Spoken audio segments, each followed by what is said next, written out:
കർത്താവിന്റെ ധന്യ തിരുനാമം വാഴ്ത്തപ്പെടുമാറാകട്ടെ.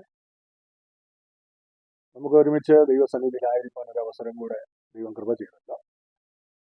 റിയാലിറ്റി വേഴ്സസിലേക്ക് എല്ലാവരെയും സ്വാഗതം ചെയ്യുന്നു.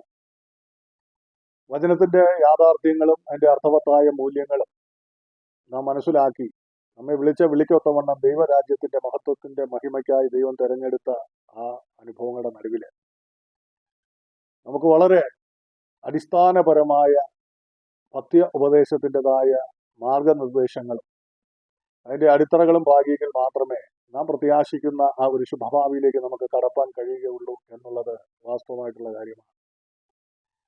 നമ്മുടെ വാഴ്ത്തപ്പെട്ട കർത്താവ് തന്റെ ഇഹലോക ശുശ്രൂഷയോടുള്ള ബന്ധത്തില് ഭൂതലത്തിലായിരുന്നപ്പോൾ ദൈവരാജ്യത്തെ ഉറപ്പിക്കുവാൻ തക്കവണ്ണം നമ്മുടെ കർത്താവ് ചെയ്തത് അടിസ്ഥാന ഉപദേശങ്ങളെ ഉറപ്പിക്കുക എന്നുള്ളതായി. എന്നാൽ ഇന്നും കർത്താവ് അടിസ്ഥാനപരമായി ഉപദേശിച്ചതും പഠിപ്പിച്ചതുമാകുന്ന അനുഭവങ്ങളെ നാം മറ്റൊരു അടിസ്ഥാന ഉപദേശമാക്കി അത് അടിസ്ഥാന ഉപദേശം എന്ന് പറഞ്ഞ് ജനത്തെ പഠിപ്പിച്ചും ഉറപ്പിച്ചും ഒക്കെ വരുമ്പോൾ എന്താണ് കർത്താവ് അടിസ്ഥാനപരമായി ആത്മീക മണ്ഡലത്തിന്റെ നടുവിൽ ജനത്തെ ഉറപ്പിച്ച് നിത്യതയിലേക്ക് കൊണ്ടുപോകാൻ കഴിയേണ്ടതിന് ഉപദേശിച്ചത് എന്നുള്ളത് നാം യാഥാർത്ഥ്യമായി മനസ്സിലാക്കുക എന്നുള്ളതാണ് നമ്മുടെ ജീവിതത്തിന്റെ ഏറ്റവും വലിയ കാര്യം.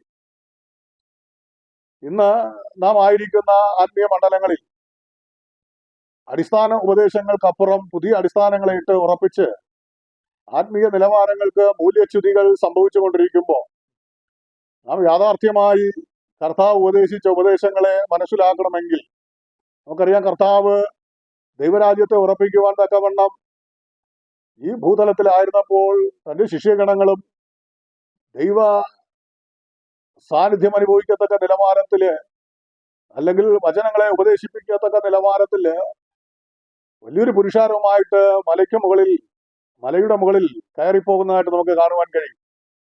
അവിടെയും കർത്താവ് അതിന്റെ അടിസ്ഥാനങ്ങൾ ഉറപ്പിക്കുവാൻ തക്കവണ്ണമാണ് തയ്യാറായത്, ഇല്ലെങ്കിൽ അതിൻ്റെതായ അടിസ്ഥാനങ്ങൾ ഉറപ്പിക്കുകയാണ് ചെയ്യുന്നത്. മത്തായി സുവിശേഷത്തിലേക്ക് വരുമ്പോൾ 5-ാം അധ്യായം നമുക്ക് കാണാൻ കഴിയുന്നത് നമ്മുടെ വാഴ്ത്തപ്പെട്ട കർത്താവ് എന്താണ് അതുകൊണ്ട് ഉദ്ദേശിച്ചതെന്നും എന്താണ് അതിന്റെ അടിസ്ഥാന ഉപദേശങ്ങളെ പറഞ്ഞു കൊടുത്തത് എന്നുള്ളതും നാം വായിച്ചു മനസ്സിലാക്കുമ്പോൾ അതിന്റെ യാഥാർത്ഥ്യങ്ങളിലേക്ക് നാം ഇറങ്ങിച്ചെല്ലുവാൻ തയ്യാറായെങ്കിൽ മാത്രമേ നമുക്ക് നിത്യതയുടേതായ തുറമുഖത്തേക്ക് എത്തുവാനായിട്ട് കഴിയുകയുള്ളൂ. അതിനെ നമ്മൾ മനസ്സിലാക്കുന്നത് ഗിരിപ്രഭാഷണം എന്നോ മൗണ്ട് ഓഫ് ബി ആറ്റിറ്റ്യൂഡ്സ് എന്ന് പറഞ്ഞ് ഗിരിപ്രഭാഷണം എന്ന് പറഞ്ഞ് നാം അതിനെ കാണുകയും കേൾക്കുകയും ഒക്കെ ചെയ്യുമ്പോൾ അതിന്റെ യാഥാർത്ഥ്യങ്ങളിലേക്ക് പലപ്പോഴും നമുക്ക് ഇറങ്ങിച്ചെല്ലുവാനായിട്ട് കഴിയുന്നില്ല. അതിൽ പ്രാരംഭമായിട്ട് കർത്താവ് പറയുന്നൊരു കാര്യം, ആത്മാവിൽ ദരിദ്രരായവർ ഭാഗ്യവാന്മാർ, സ്വർഗരാജ്യം ഇങ്ങനെയുള്ളവർക്കുള്ളതാണ്, അല്ലെങ്കിൽ സ്വർഗരാജ്യം അവർക്കുള്ളതാണ്. എന്താണ് ആത്മാവിൽ ദാരിദ്ര്യം എന്നുള്ളത് നാം തിരിച്ചറിയാതെ പല തലത്തിൽ അതിന്റെ അർത്ഥവ്യാഖ്യാനങ്ങളെ വളച്ചൊടിച്ച് പോകുമ്പോൾ എന്താണ് ദൈവം ഉദ്ദേശിച്ചത് എന്നുള്ളത് നാം മനസ്സിലാക്കിയേ പറ്റത്തുള്ളൂ. അതിലേക്ക് നമ്മൾ ചിന്തിച്ചു പോകണമെങ്കിൽ എന്താണ് ദാരിദ്ര്യം, എന്താണ് ആത്മാവിലുള്ള ദാരിദ്ര്യം എന്ന് മനസ്സിലാക്കണമെങ്കിൽ വെളിപ്പാട് പുസ്തകം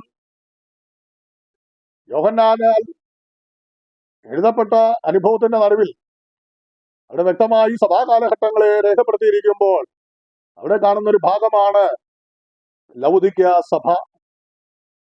ലൗദിക്യ സഭയെ സംബന്ധിച്ച് അവരുടെ അജ്ഞതയും ആത്മീക ദാരിദ്ര്യവും വ്യക്തമായി വിളിച്ചു പറയുന്നതായിട്ട് നമുക്ക് കാണുവാനായിട്ട് കഴിയും.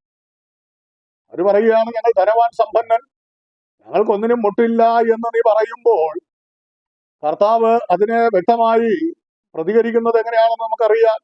അവരുടെ സമ്പന്നതയെ വെറും അർത്ഥശൂന്യമായ ദാരിദ്ര്യത്തിൻ്റെതായ പടുകുഴിയിൽ കിടക്കുന്ന അനുഭവങ്ങൾ, അവരുടെ അജ്ഞതകളെ ചൂണ്ടിക്കാണിച്ചുകൊണ്ട് പറയുകയാണ്, നീ നിർഭാഗ്യവാനാണ്, നീ അരിഷ്ടനാണ്, നീ നഗ്നനാണ്, നീ കുരുടനാണ് എന്നൊക്കെ വ്യക്തമായി പറയുന്നതായിട്ട് നമുക്ക് കാണുവാൻ കഴിയും. അവിടെ തന്നെ നാം സൂക്ഷ്മമായി പരിശോധിക്കുമ്പോൾ നമുക്ക് മനസ്സിലാക്കാൻ കഴിയുന്നത് ആത്മീക ലോകത്തിന്റെ മണ്ഡലത്തിൽ ഇത് തിരിച്ചറിയാൻ കഴിയാതെ സ്വയം പ്രശംസികളായി, സ്വയം ചിന്താഗതിക്കാരായി, ഞങ്ങൾ തന്നെയാണ് സകലത്തിന്റെയും ജ്ഞാനത്തിന്റെ ഉറവിടം എന്ന് ചിന്തിച്ച് മുന്നോട്ട് പോകുമ്പോൾ അവരുടെ ആത്മീക ദാരിദ്ര്യം മനസ്സിലാക്കാതെ മുന്നോട്ട് പോകുന്ന, ആത്മീക മൂല്യച്യുതി സംഭവിച്ച് ആത്മീക മണ്ഡലങ്ങളിലും ആത്മീയ കുടുംബ മണ്ഡലങ്ങളിലൊക്കെയും ബാധിക്കപ്പെട്ടുകൊണ്ടിരിക്കുന്ന പ്രതിസന്ധികളെ തരണം ചെയ്യാൻ കഴിയാതെ അവരുടെ അജ്ഞത പരാജയത്തിലേക്ക് കൊണ്ടുപോകുന്നതായിട്ട് നമുക്ക് കാണാൻ കഴിയും. എന്താണ് ആത്മാവിൽ ദാരിദ്ര്യ അവസ്ഥ എന്ന് ചോദിച്ചാൽ, നാം മനസ്സിലാക്കണം, നാം നമ്മുടേതായ ബുദ്ധിക്കും ജ്ഞാനത്തിനും കൃപയ്ക്കും ഒത്തവണ്ണം നമ്മുടേതായ കഴിവുകളെയും നമ്മുടെ ആത്മീക പ്രഹസനങ്ങളെയും നമ്മുടേതായ പാരമ്പര്യമൊക്കെ അങ്ങ് മുൻനിർത്തിക്കൊണ്ട് ലൗകിക സഭയെ പോലെ പറയുകയാണ്, എനിക്കൊന്നിനും മുട്ടില്ല. മുട്ടില്ലാത്തവന് ദൈവകൃപയുടെ ആവശ്യമില്ലല്ലോ. എന്നാൽ ഒരു ഭിക്ഷയാചിക്കുന്ന മനുഷ്യൻ ഓരോ ദിവസവും ഭിക്ഷയാചിച്ച് ദൈനംദിനം പോയി അവന്റെ കാര്യങ്ങളെ നടത്തി മുന്നോട്ട് പോകുന്ന പോലെ ആത്മീക ദാരിദ്ര്യം വരുന്നിടത്ത് ഒരു കാര്യം മനസ്സിലാക്കണം, ആത്മീയ മൂല്യച്യുതി തകരും. ആ ആത്മീക മൂല്യച്യുതി തകരുമ്പോൾ അത് സഭാതലത്തിന്റെ ആത്മീയതയെ ബാധിക്കും, കുടുംബതലത്തിന്റെ ആത്മീയത അതിനെ ബാധിക്കും. അതിനേക്കാളുപരി വരും തലമുറയുടെ ആത്മീക മണ്ഡലത്തിന്റെ നിലവാരങ്ങൾ തകർക്കപ്പെടുവാൻ ഇടയാകും. അപ്പോൾ ആത്മാവിൽ ദാരിദ്ര്യമാകുന്ന അനുഭവങ്ങൾക്ക് അറുതി വരുത്തത്തക്ക നിലവാരത്തിൽ ചെയ്യേണ്ടത്, കർത്താവ് പഠിപ്പിച്ച ഒരു കാര്യം, ആത്മാവിൽ ദരിദ്രർ ആയവർ എന്നുദ്ദേശിക്കുന്നത് സ്വർഗീയ ജ്ഞാനത്തിനായി ദൈവത്തിന്റെ സന്നിധിയിലേക്ക് കടന്നു ചെല്ലുക എന്നുള്ളതാണ് കർത്താവ് അവിടെ കൊണ്ട് ഉദ്ദേശിക്കുന്നത്. അതാണ് ഒരു ആത്മീയ ജീവിതത്തിന്റെ സ്റ്റാർട്ടിംഗ് പോയിന്റ്. ജ്ഞാനം ഇല്ലാതെ ഞാൻ സമ്പന്നനാണ്, എനിക്കൊന്നിനും മുട്ടില്ല എന്നൊക്കെ പറയുകയാണ്, നിന്റെ വിശ്വാസമൊക്കെ നിനക്കുണ്ട്, പക്ഷെ വിശ്വാസം നീ തെളിയിക്ക്. വിശ്വാസിയാണ്, ഞാൻ വിശ്വാസമുണ്ട്, എനിക്ക് എല്ലാം വിശ്വാസമുണ്ടെന്ന് പറഞ്ഞിട്ട് ഈ വിശ്വാസ പ്രമാണം പിടിച്ചു നിൽക്കുന്നവർക്ക് തന്നെ കുടുംബത്തകർച്ചകൾ ഉണ്ടാകുന്നു. വിരളമായിട്ടെങ്കിലും പരാജയങ്ങൾ സംഭവിച്ചുകൊണ്ട് സ്വന്തം ജീവനെ ഒടുക്കിക്കളയുന്നു. സ്വർഗീയമായ ജ്ഞാനമോ നിത്യതയുടെ അവകാശമോ പ്രത്യാശയുടെ അനുഭവങ്ങളോ മനസ്സിലാക്കാത്ത ദാരിദ്ര്യം പിടിച്ചെടുത്ത് വെറും അനുഗ്രഹത്തിന്റെ അനുഭവങ്ങളെ മാത്രം പ്രസ്താവിക്കപ്പെട്ട നിലവാരത്തിൽ മുന്നോട്ട് പോകുന്ന ഒരു അനുഭവം നമുക്ക് കാണാൻ കഴിയും. സഹിഷ്ണുത നഷ്ടപ്പെടുന്നു, സ്നേഹിപ്പാൻ കഴിയുന്നില്ല, ഒരുവന്റെ കഷ്ടതയിൽ താങ്ങാൻ കഴിയുന്നില്ല, ഒരുവന്റെ വേദനയിൽ പങ്കുചേരാൻ കഴിയുന്നില്ല, ഒരുവനെ ആശ്വസിപ്പിക്കാൻ കഴിയുന്നില്ല. എങ്കിലും നമ്മൾ പറയുകയാണ് നമ്മൾ ഭയങ്കര ആത്മീയ സമ്പന്നരാണെന്ന്. ഒരു കാര്യം ഓർത്തോളണം, ദൈവത്തിന്റെ സന്നിധിയില് നാം ചെയ്യേണ്ടുന്നത് ആ ആത്മീക ദാരിദ്ര്യം മാറ്റുവാൻ തക്കവണ്ണം ദൈവത്തിന്റെ സന്നിധിയിലെ പരിശ്രമിക്കുമ്പോൾ, ദൈവകൃപയിൽ ആശ്രയിച്ച് മുന്നോട്ട് പോകുമ്പോൾ, സദൃശവാക്യം 8-ാം അധ്യായം 34-ാമത്തെ വാക്യം നിങ്ങൾ പഠിച്ചു നോക്കിക്കേ. അവിടെ പറയുന്നത് ഒരു യാചകനെ പോലെ ദൈവകൃപയ്ക്കായിട്ട് കടന്നു ചെല്ലണമെന്നാണ് അവിടെ വ്യക്തമായി രേഖപ്പെടുത്തി വച്ചിരിക്കുന്നത്. നമുക്കറിയാൻ കഴിയും, എന്റെ പടിവാതിൽക്കൽ ജാഗരിച്ചും എന്റെ വാതിൽ കട്ടളയ്ക്കൽ കാത്തും കൊണ്ട്. അതിന്റെ അർത്ഥം ആ സ്വർഗീയ ജ്ഞാനം പ്രാപിപ്പാൻ തക്കവണ്ണം ദൈവത്തിന്റെ സന്നിധിയിലേക്ക് നാം ദൈനംദിനം ചെല്ലണം. ഓരോ ദിവസവും നാം ആ ഒരു സ്വർഗീയ ജ്ഞാനം പ്രാപിക്കാതെ മുന്നോട്ട് പോയാൽ ഇന്ന് വളരെ സ്ട്രെസ്, വളരെ സമ്മർദ്ദം, മാനസിക സംഘർഷങ്ങൾ നിറഞ്ഞ ലോകത്തിന്റെ നടുവിൽ എങ്ങനെ അതിനൊരു പരിഹാരം കണ്ടെത്താൻ കഴിയും എന്ന് അറിയാതെ വലഞ്ഞു പോകുന്ന അനുഭവങ്ങൾ നമുക്ക് കാണുവാനായിട്ട് കഴിയും. അപ്പോ ആ അനുഭവങ്ങൾക്കൊക്കെ ഒരു പരിഹാരം വേണമെങ്കിൽ ആദ്യം മനസ്സിലാക്കണം, ഞാൻ ഒരു ദാരിദ്ര്യ അവസ്ഥയിലാണ്, ഒരു ആത്മിക ദാരിദ്ര്യ അവസ്ഥയിലാണ്.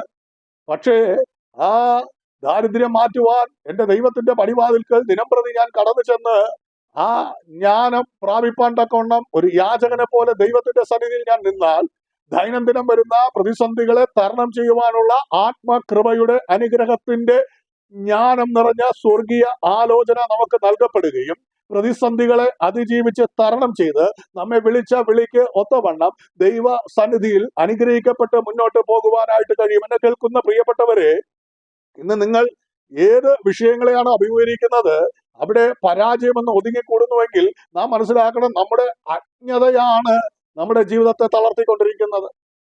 അല്ല, ദൈവത്തിന്റെ സന്നിധിയിൽ പരിഹരിക്കാൻ കഴിയാത്ത യാതൊരു കാര്യവുമില്ല. പക്ഷെ എന്തുകൊണ്ട് ആ പരിഹാരം തേടി നമ്മൾ പോകുന്നില്ല എന്ന് ചോദിച്ചു കഴിഞ്ഞാൽ, ആ പരിഹാരം കണ്ടെത്തുവാൻ കഴിയാതെ വണ്ണം നാം അജ്ഞരാണ്. അതുകൊണ്ട് ഇന്ന് ഈ സമയം കേൾക്കുന്ന പ്രിയപ്പെട്ടവരെ, ആത്മാവുള്ള ദാരിദ്ര്യം മനസ്സിലാക്കി ദൈവത്തിന്റെ പടിവാതിൽക്കൽ കട്ടളയ്ക്കൽ ചെന്നിട്ട് എനിക്ക് സ്വർഗീയമായ ജ്ഞാനം നൽകി ഇതിനെയൊക്കെ തരണം ചെയ്യുവാൻ കഴിയേണ്ടതിന് എനിക്ക് ദിവസം പ്രതി ഒരു സ്വർഗീയ ജ്ഞാനം തരണമേ എന്ന് നാം ദൈവത്തോട് ആവശ്യപ്പെടേണ്ടത് അത്യന്താപേക്ഷിതമാണ്. നമ്മുടെ വാഴ്ത്തപ്പെട്ട കർത്താവിന്റെ ജനത്തോടുള്ള ബന്ധത്തിൽ, തന്റെ വളർച്ചയോടുള്ള ബന്ധത്തിൽ പറയുന്നു, അവൻ ജ്ഞാനത്തിലും മുതിർന്നു വന്നു. അപ്രകാരം ആ ജ്ഞാനത്തിന് നാം ദൈവസന്നിധിയിൽ പ്രാർത്ഥിക്കുമെങ്കിൽ, നാം അഭിമുഖീകരിക്കുന്ന ഓരോ വിഷയത്തിനും ആ സ്വർഗീയ ജ്ഞാനപ്രകാരം ദൈവം നമ്മെ വഴി നടത്തുവാൻ തക്കവണ്ണം ശക്തനാണ്. ആ ദൈവം നമ്മെ വിടിവിപ്പാൻ ശക്തനാണ്. നമുക്കറിയാൻ കഴിയുന്ന ഒരു കാര്യമുണ്ടല്ലോ, കർത്താവിനോട് എല്ലാവരും പ്രാർത്ഥിക്കാറുണ്ട്, ദൈവത്തോട് എല്ലാവരും പ്രാർത്ഥിക്കാറുണ്ട്. പക്ഷെ ശലോമോന്റെ പ്രാർത്ഥന എത്രമാത്രം ആ ഒരു അനുഭവം നമ്മൾ ചിന്തിച്ചു നോക്കിക്കേ.